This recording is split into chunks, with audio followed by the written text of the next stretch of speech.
Јавноста се крена на нозе по вознемирувачкото видео од тепањето на 4-годишна ќерка. Мајката го снимила нападот, а таткото заврши во притвор. Центарот за социјални работи извршил разговор. Децата се со мајката, а надлежните постапуваат по случајот. На ден 22.6.2025 година, специјализиран тим доби пријава од МВР за семејно насилство поднесена од страна на мајката, во која се наведува дека таткото извршил насилство врз малолетното дете. Од страна на центарот веднаш е постапено.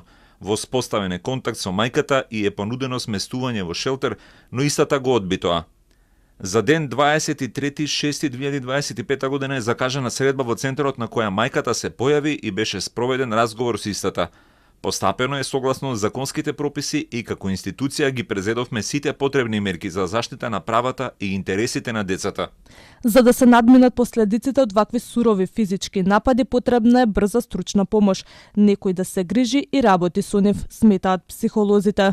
Физичко насилство е нешто што влегува длабоко во градење на идентитетот и на личноста. Значи, доминира со чувството на безвредност, дисконекција од телото, значи се одвојат затоа што нешто што е така повредено, увредено, им е тешко да го прифатат. И сега понатака тоа во животот ќе се шири како нешто, ќе се генерализира на многу нивни начини на кои што ќе живеат, ќе избираат, ќе решаваат. И никој не може да предвиди во кој правец сето тоа ќе оди.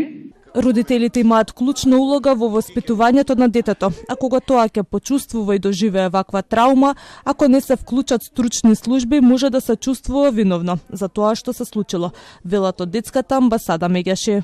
Домот треба да биде пред се сигурно место за раст и развој на детето и кога ваково крвничко, физичко насилство ќе се случи врз дете, собствено, кое може да остави и посттравматско стресно нарушување, каде што директно учествувале и гледале незините сестрички, потребна е прва психолошка помош. Првите 48 часа се многу важни, нашите СС оператори се подготвени и работа 24/7, па би апелирал до потесно и пошироко семејство, доколку има потреба да се обрати на Ало Бушако, на 070-390-632 или 2465316.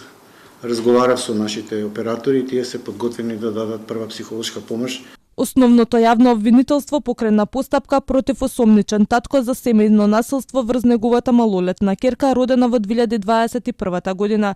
Според обвинителството, инцидентот се случил во нивниот семеен дом додека мајката подготвувала храна, а девојчето си играло со своите две сестри. Се качело на креветот за да земе играчки, а таткото започнал со навреди и закани по незиниот живот.